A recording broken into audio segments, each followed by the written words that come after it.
দিনাজপুরের ঐতিহ্যবাহী কান্তজিও মন্দিরের জমিতে জোত চুরির মাধ্যমে তৈরি করা হচ্ছে মসজিদ এবং এই মসজিদ নির্মাণের ভিত্তিপ্রস্তর উদ্বোধন করেন দিনাজপুর ১ আসনের এমপি জাকারিয়া জাকা এবং অবশ্যই তিনি আওয়ামী লীগ নেতা। যদিও এইবার অর্থাৎ এই ২০২৪ সালের ইলেকশনে তিনি সিলেক্টেড নির্বাচিত হয়েছেন স্বতন্ত্র প্রার্থী হিসাবে। তো এই সেই আল্লাহর বান্দা জাকারিয়া জাকা ওই এলাকার মুসলমানদের প্রতিশ্রুতি দিয়েছিলেন মন্দিরের জায়গা দখল করে তিনি মসজিদ বানাবেন এবং মসজিদ বানানোর জন্য মন্দিরের জায়গা দখল করতে গেলে তো কাগজপত্র লাগবে। সুতরাং কাগজপত্র নকল করে সে মসজিদের ভিত্তিপ্রস্তর স্থাপন করেছে এবং রাতের আঁধারে হলেও সে মসজিদের কাজ চালিয়ে যাচ্ছে। কথা হচ্ছে যে মসজিদ নির্মাণের জন্য যদি জমি চুরি করা হয়, কাগজপত্র জালিয়াতি করে স্থান দখল করা হয়, তাহলে সেই মসজিদ বৈধ কিনা এই প্রশ্নের উত্তরে যদি আপনি না বলেন, অর্থাৎ চুরি বাটপারি ছিনতাই করার জমিতে মসজিদ হবে না, তাহলে ভারতবর্ষের কোনো মসজিদই হবে না। আর যদি হা বলেন, তাহলে আপনি সেই কুখ্যাত মরুর ডাকাতের ধর্ম ছড়ানোর যে পন্থা সেটাকে আপনি সমর্থন করলেন। ভারতের ঐতিহাসিক প্রায় জায়গায় কিন্তু মসজিদ বানানো হয়েছে মন্দির দখল করে ভেঙে চুরে, কখনো ক্ষমতায়, কখনো বা বিভিন্ন ধরনের প্রতারণার মাধ্যমে। তো যাই হোক, আমরা দেখতে পাচ্ছি বাংলাদেশের সচেতন মহল এই অন্যায়ের প্রতিবাদ করছেন। আমাদের বাংলাদেশের বুদ্ধিজীবীরা এই ঘটনায় বেশ বিস্মিত হয়েছেন, কিন্তু বিস্মিত হওয়ার মতো কোনো কারণ আছে কি?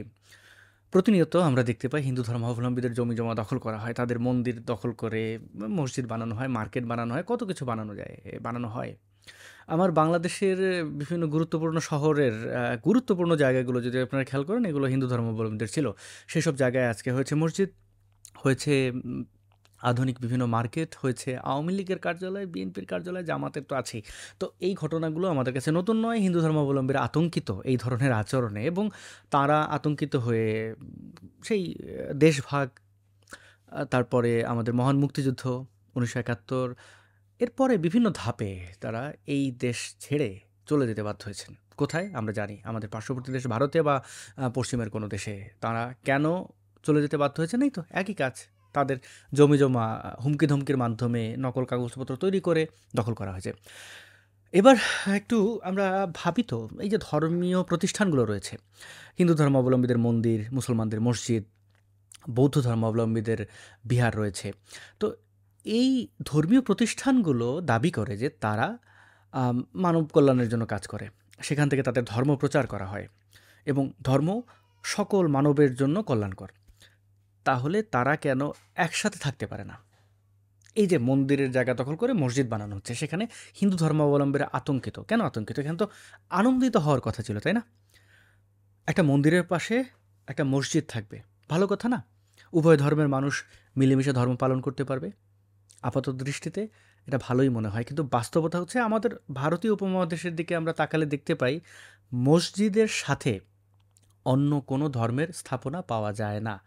খুবই বিরল, যেগুলো অনেক আগে তৈরি হয়েছে। তেমন উদাহরণ কিন্তু এই দিনাজপুরেই দেওয়া যায়। এমনকি এই মন্দিরের ইতিহাসের সাথে জড়িত কিন্তু মসজিদ নির্মাণের ইতিহাস। এই যে নয়াবাদ মসজিদকে আপনারা দেখতে পাচ্ছেন, এটি নির্মিত হয় সেই ১৭৯৩ সালে। কেন এটি নির্মাণ করা হয়? কারণ সেই সময়কার জমিদার বৈদ্যনাথ তিনি একটি মন্দির নির্মাণ করছিলেন। সেই মন্দিরের নাম কি? কান্তনগর মন্দির। এই কান্তনগর মন্দির নির্মাণের জন্য যে মুসলিম স্থপতি এবং শ্রমিকরা ছিলেন, তাঁদের নামাজ পড়ার স্বার্থে তাঁরা যেন তাঁদের ধর্মীয় যে বিধিবিধান আছে সেগুলো ঠিকঠাক মতো পালন করতে পারেন, তাদের উপকার হয়, এই কথা ভেবে কিন্তু এই নয়াবাদ মসজিদটি নির্মাণ করা হয়েছিল। তো সেই নয়াবাদ মসজিদ থাকার পরেও আরও অনেক মসজিদ লাগবে। আগে যেমন সম্প্রীতির একটা উদাহরণ পাওয়া যেত, এরকম নয়াবাদ মসজিদের পাশে মন্দির বা মন্দিরের পাশে মসজিদ নির্মাণ করে দেওয়া। ভারতের বিভিন্ন জায়গায় এরকম মসজিদ মন্দির কাছাকাছি দেখা যায়। কিন্তু এখন যদি আপনি কোনো মন্দিরের পাশে মসজিদ নির্মাণ করেন, তাহলে কি হবে বা আগেও কি হয়েছে? সোজা উত্তর আমাদের কাছে, মসজিদওয়ালারা অর্থাৎ মোল্লা মুন্সিরা বলবে যে এখানে তোমরা পূজা করতে পারবে না। হ্যাঁ, তোমরা পূজা করলেও শব্দ যেন আমাদের মসজিদে না আসে। তাহলে কি বুঝতে পারছি ধর্মীয় সম্প্রীতির একপাক্ষিক।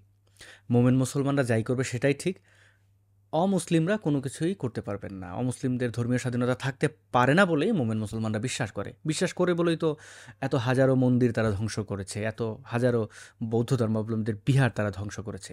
নালন্দা বিশ্ববিদ্যালয়ের ধ্বংসের ইতিহাসে এই মোমেন মুসলমানদের হানা দেওয়া এবং পুড়িয়ে দেওয়া, এটা তো বড় একটা প্রমাণ আমরা পাই। তো যাই হোক, আমরা আবার এই যদি মন্দিরে এবং মসজিদে ফিরে আসি, মন্দির মসজিদ একসাথে থাকতে পারে না, এবং এই থাকতে না পারার একমাত্র কারণ ইসলাম ধর্ম। কারণ ইসলাম অন্য কোনো ধর্মকে স্বীকৃতি দেয় না এবং তাদের উপাসনা করার অধিকার দিতে চায় না কোনোভাবেই। যদি মুসলমানদের শাসনে দেশ চলে তাহলে তো মন্দির থাকবে কি না সেটা একটা প্রশ্ন।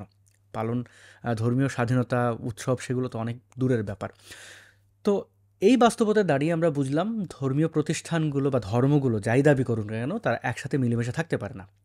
তারাই দাবি করে যে পৃথিবীর এত এত মানুষকে তারা ইউনাইটেড করবে, তারা নৈতিকতা শেখাবে, কিন্তু তারা এক জায়গায় দাঁড়াতে পারে না। যেমন একজন হিন্দু ধর্মাবলম্বী একজন মুসলমান একসাথে দাঁড়াতে পারে, কথা বলতে পারে, তাদের ধর্মীয় প্রতিষ্ঠানগুলো সেটা পারে না। এবং আমাদের আতঙ্কিত হতে হয় এই ইসলামিক সন্ত্রাসের কাছে, কারণ তারা সবসময় ধ্বংসে বিশ্বাস করে। ইসলাম ধর্মটাই এমন যে অমুসলিমদেরকে হুমকি ধমকি, বিভিন্নভাবে ব্ল্যাকমেইল বা আক্রমণের মাধ্যমে ইসলামের শ্রেষ্ঠত্ব প্রমাণ করতে চায়। এভাবে জোর জবরদস্তির মাধ্যমে কতদিন টিকে থাকবে? এবং এই জাকারিয়া জাকাদের মতো মোমেন বান্দারা, পলিটিশিয়ানরা দিনে দুপুরে হিন্দু ধর্মাবলম্বীদের যে জমি জমা সেগুলো দখল করে মসজিদ বানিয়ে ইসলামের শ্রেষ্ঠত্ব দেখাচ্ছেন। দেখে যান, আমরাও দেখি। অনেক ধন্যবাদ ভিডিও শেষ পর্যন্ত দেখার জন্য।